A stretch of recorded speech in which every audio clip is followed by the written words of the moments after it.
Out there for a lot of seniors, finding their retirement dreams at risk with lack of money to live as they expected to live in retirement. Ron has been there and done that. As the Dream Roper, he offers retirees several ways to improve their finances and begin living the lives of their dreams. Welcome to the show, Ron. Hey, Hank, thank you. Glad to be here. Well, tell us a little bit about what you do. Okay, well, I'm an old automotive guy. I worked in the automotive industry for many years, making cars. And so anyway, time moves on, right? And I've gone in various facets of that industry. So I've done a little bit of everything. So when I had an opportunity to do something different, when the automotive industry kind of went away for me directly, I was looking for something I could do from home that give me some flexibility, yet still kept me involved. I'm not ready to roll over and expire. So life is fun, and you got to kind of have fun. You need to do something that you like to do as well. Mm-hmm. And a lot of seniors don't have that option, but I've been fortunate. I've been blessed. So what I do find is there are other people out there that I observe that seem not to be as blessed, and maybe they're doing things they don't need to do. And what I'd like to present them with are options. I've tried a lot of things, and everybody's got a different interest. What's comfortable for you or what you want to do may be different from what I would like to do. However, let's find a common point and share what works that helps people, and if it's not for them, that's cool too. True. Well, I suppose people have to throw their hat in the ring for a little bit and decide what's right for them and what's not right for them. And it's only through experience that you find that out. Did you start your Dream Roper business after your retirement? Yes, I did. And it has morphed as we've gone along over the last few years. I've started, when you're starting a business, there's different types. You hang up a shingle, you do this, you do that. But in my case, I chose network marketing because it was a lower cost entry. And I quickly found there's some things I like to do and some things I don't like to do. And I think what I like to do and don't like to do is shared by a lot of people. So hopefully, if I'm talking to someone that's looking at options, I can tell them what I went through and what I did, what I liked about it, what I didn't like about it. I've gone through internet marketing, took some training on that. I've done a little bit of that. I've also did a virtual franchise, and that is maybe an enhanced version of internet marketing. But it's basically there's a commonality, but there's a difference from one to another. And, people have to kind of, like water seeks its own level. Folks, some folks like to do some things and not like to do some others. So if there's people retired, without upsetting anybody, I go, I shop at Walmart. I go in there and there's a lot of people wearing those blue vests with the design on them. I'm sure would prefer to be somewhere else if they knew they had a choice. So, and that's common to a lot of retail establishments. There's a lot of people as seniors that are doing jobs that I would believe were designed to be as entry-level jobs for students and whatnot. So I don't think people that are 65 really were looking for that as a career when they started out their life. I signed up the plan. I'm old enough that I've been around long enough that back in the day, you went to school, got a good job, worked hard at that, advanced in your career, then you retired and live the dream. And that really isn't common anymore. You know, Hank, back in the day, you know, you and I went to companies where you'd stay there for 30 or 40 years and then retire. Well, that isn't an option anymore. But there's folks my age are in that same boat where they've gone through that same plan that I was involved with, that are now at that point where they're retiring, but they find that part of the plan fell through, whether it was 2008 that dumped all their IRAs or 401ks or whatever, right?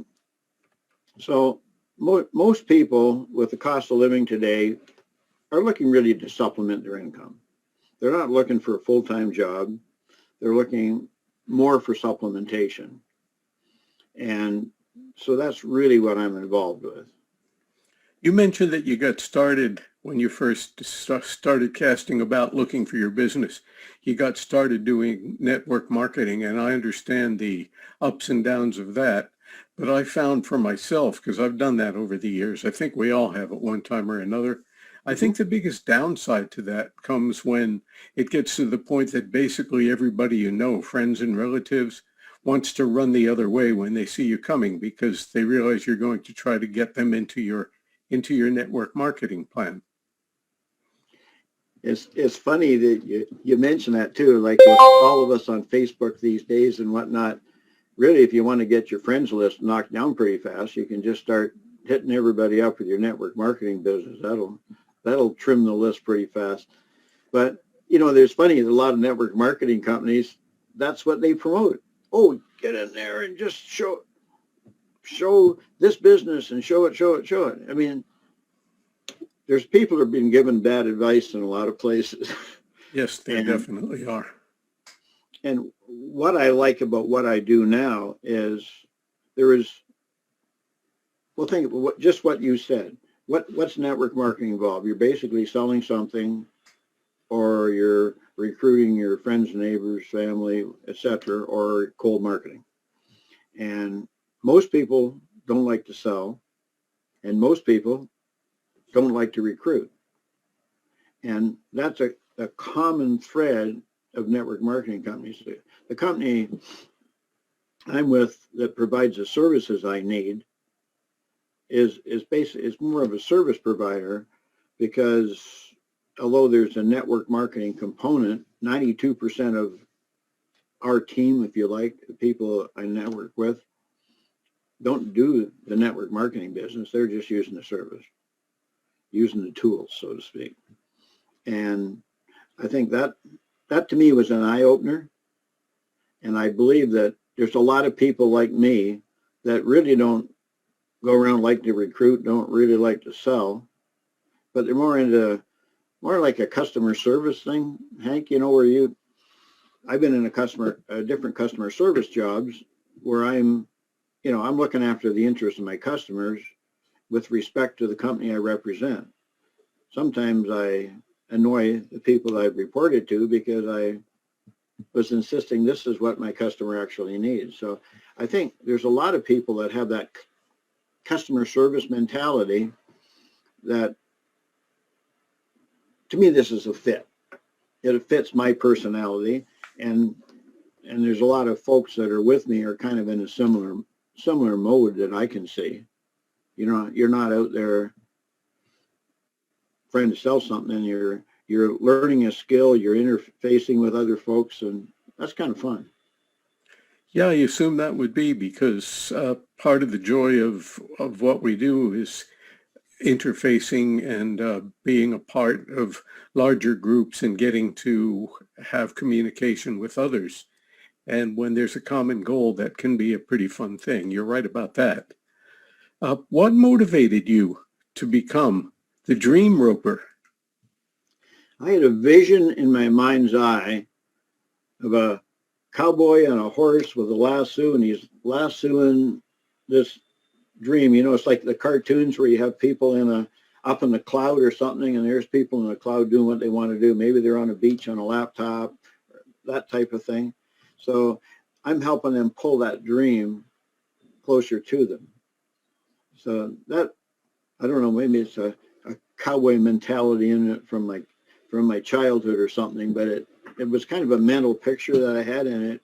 Everything kind of grew from there because I help people last through their dreams. So, I mean, kind of corny, but it's kind of fun. Sometimes corny works. And sometimes I think we need more of that cowboy mentality because, you see something, that it's right. So you want to go charging in on your horse and do something about the situation. So, that calls to mind some of my favorite things when I was a child. Roy Rogers, the Lone Ranger, Grew up listening to Frisco people. Kid, all those things. And we all wanted to be cowboys. And why? Because I guess we wanted to wear the white hat and be the good guy. I know a few who wanted to be the bad guy, but not too many. So these economic times are uncharted waters for retirees. Some people can't even imagine retiring. Are there some ways that retirees can become more financially secure? What I've found, the answer is yes. Okay. And what I've found, I've stumbled in, if you like. I watched a friend of mine because I was interfacing with people online before I got involved in what I'm doing now.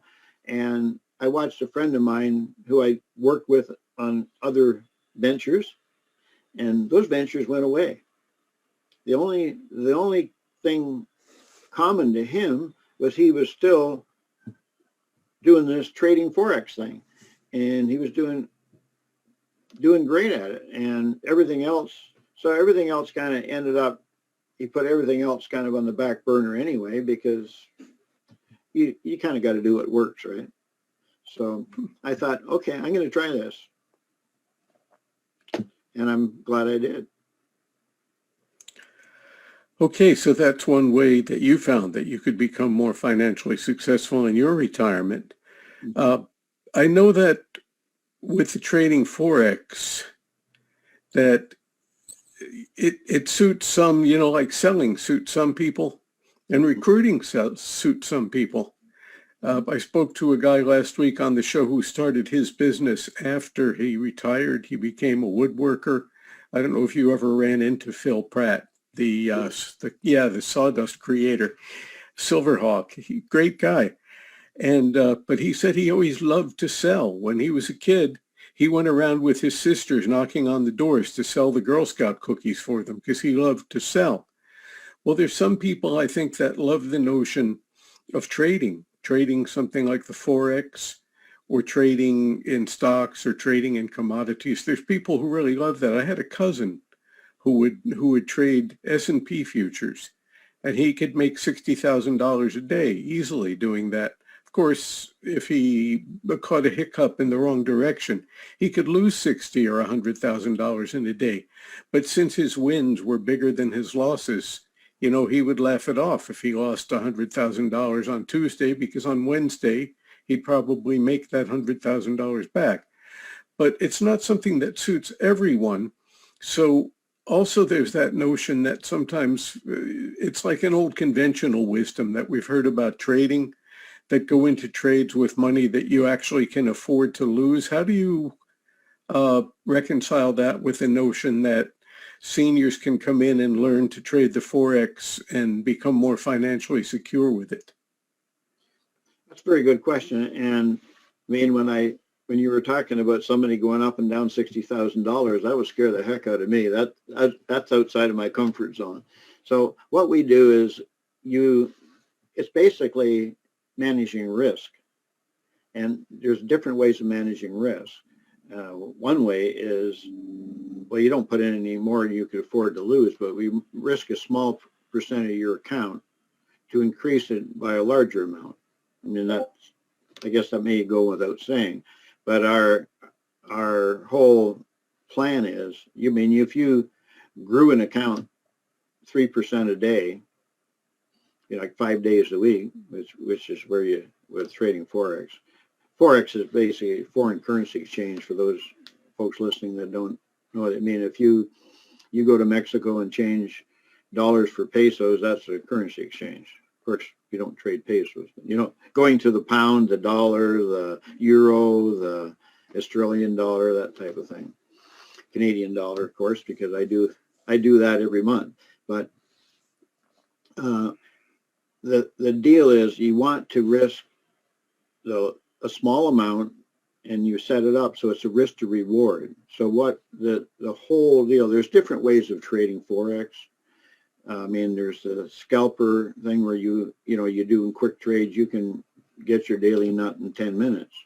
You could also go the other way, right? And me personally, I'm more favoring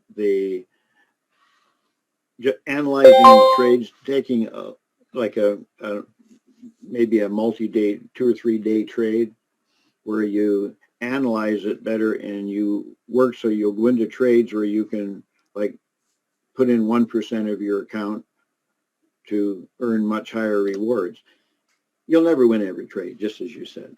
You'll never win every trade. So if you lost 1% on 4 different trades and had one successful one, you're in the profit. So it's not even a win to loss ratio as much as a risk to reward. You risk a very small percentage, and analyzing the trades properly to get to a bigger result. Okay. I'd like to remind our listeners that we're listening to WPVM LP Asheville 103.7 globally at WPVMFM.org. And this is the Home Business Success Show. I'm your host, Hank Eder. My guest in this segment is Ron McLean, the Dream Roper. This notion, Ron, of minimizing the risk, I think is half the battle won there, especially for seniors who may be living on fixed incomes. So if you had somebody who was living on a fixed income and, maybe if they were lucky, they had a few $1,000s in savings, would you then say they took a small percentage of the savings they have, just a small percentage, and set it as their trading account and work with that? Is that how it goes, really? That's basically it. Yeah, that's what I did. And, I think that's what most people do. I mean, you don't want to put all your eggs in one basket in anything you do. You don't want to strip your life just to focus on that one thing. So you want to use it to enhance your portfolio. And the thing that I like about the group I work with, like you and I met networking, Yes. a face-to-face meeting back when we used to do that. And, we developed a friendship. And now I'm finding I'm developing friendships with Brian in Australia. I'm on the phone line with him frequently during the week on a Zoom. Our teams in England. But there's the stories you get, because we're all different, right? But there's one guy that quit his job after a year or so doing this. So there's Adrian was in the Canary Islands, and he didn't want to move back to the UK. And then he heard about this. He got into our trading group. He doesn't have to leave the Canary Islands. He can stay where he wanted to be. So there's as many differences as there are people. I mean, my friend Ann in Canada, she just moved to a bigger house. So we all do things for different reasons, and it depends what stage of life you're in. And as a senior, most of us want just enough income to live how we want to live. And as you can tell with my RV, like last week I was in Florida, and I was doing trading online on my laptop in the morning and going around doing my other stuff during the day.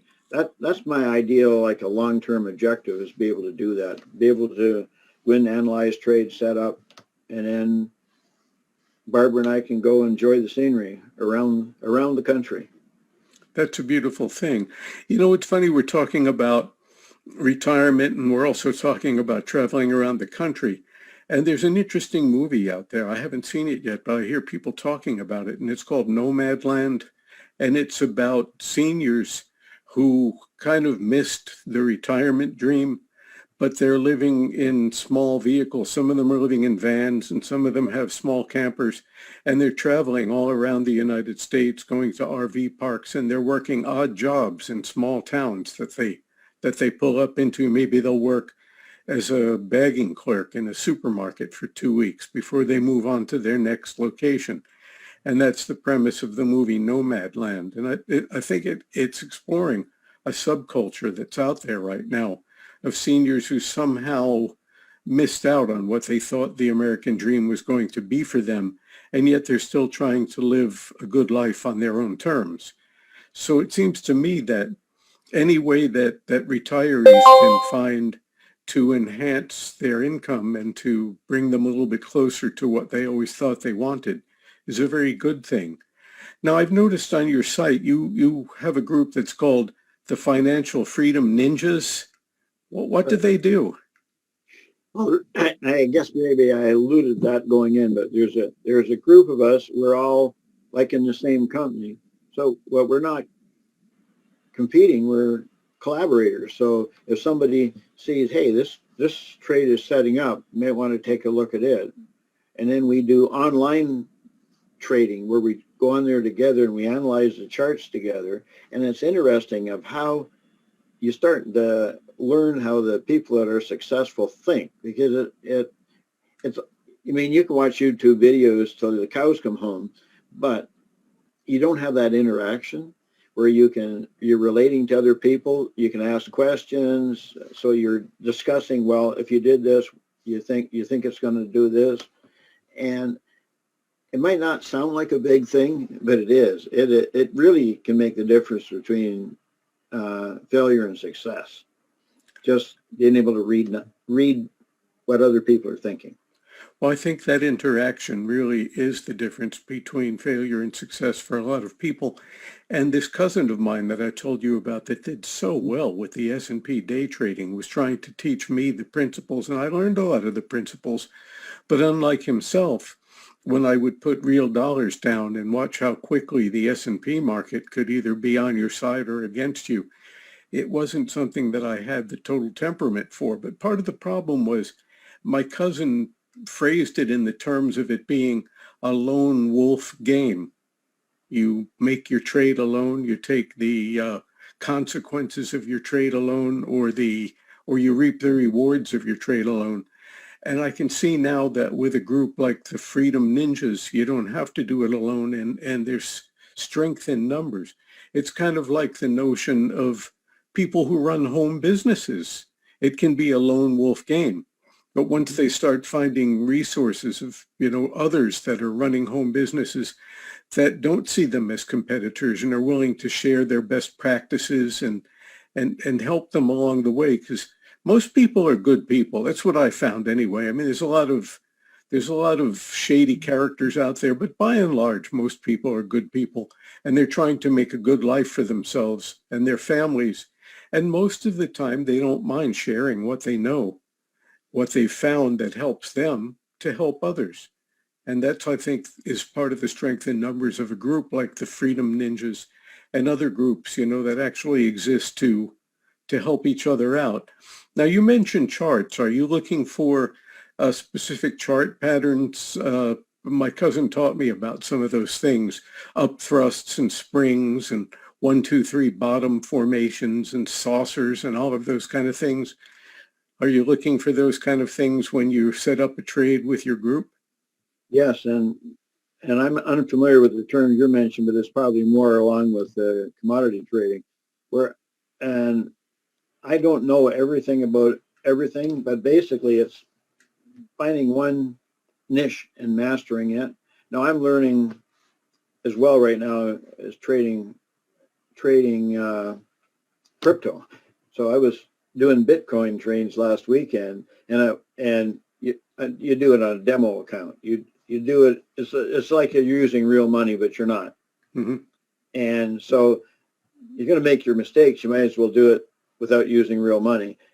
And man, I was blown away by the profits I made like that. Of course, it would have been nice to have been real money, but you're learning what works, what doesn't work.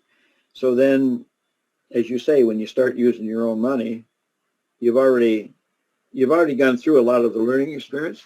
And as you're working with others, we've got special tools. Like some of the guys in our team are pretty smart. They come up with some neat software that fits onto those charts that gives you alarms and whatnot. So you don't have to sit and look at your computer all day. Basically, you're setting traps. You're putting alarms on. Hey, this is probably going to do this. So if it does that, I want my text message on my phone to alarm me, and I'll go to look at the chart and see if this is something I want to do.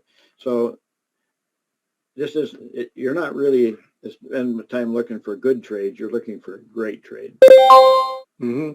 And I guess some of them are great trades, and some of them are good trades, and some of them maybe aren't so great trades. But Yeah. as my cousin taught me, the key is to win more than you lose, and then you come out ahead at the end of the day. Some people these days, they retire without the resources to get them through, maybe through no fault of their own. Their company downsized when they were 65 or 66 years old, and they just couldn't carry them anymore, and they didn't leave with very many benefits. But I notice you have a 12-month to retirement action plan. Can you tell me a little bit about that? Basically, yeah, it's a, and I threw it on my website where people can download it, but it goes through and tells you a lot of what we're talking about, of how you can take a certain amount of money and follow a system and set it up so that you can do an incremental gain, regular incremental gains, so that you can build wealth. I mean, most retirees also want to withdraw wealth as they're doing it. So you're not just putting it on a trading account. You want to be able to withdraw. So we have plans on how to do that, so that you're still have the resources to trade, but you also be able to pull resources to improve your lifestyle at the same time, to live on. That makes sense. What are some habit patterns or mindsets that retirees need to adjust in order to get ahead? That's an interesting question, because we're all wired differently. Mm-hmm. One thing I'm sure that most of us learn at the hard way, you got to learn patience. You don't look at the chart and say, thou shalt go up or thou shalt come down. You're saying, okay, I wonder, the markets are going to do what the markets are going to do. So you have to learn to read the markets, and it's not wishing, it's wishing and hoping. It is analyzing and acting. So one habit, unfortunately, is patience. That's a good habit to acquire. It looks like we're running out of time, so I want to ask you to tell our listeners how to get in touch with you if they want more information. Great. Well, I am the Dream Roper. So if you go to dreamroper.com, you can find a link on there to leave me a voice message. You can direct send me an email from there. So it's Ron McLean, or dreamroper.com, just like it sounds, DREAMROPER.com. Right. Well, that's great. And I thank you for being here with us today, Ron, and for sharing some of these insights. And here's wishing everyone a successful retirement, those who are looking to retire. Thanks for tuning in with us today.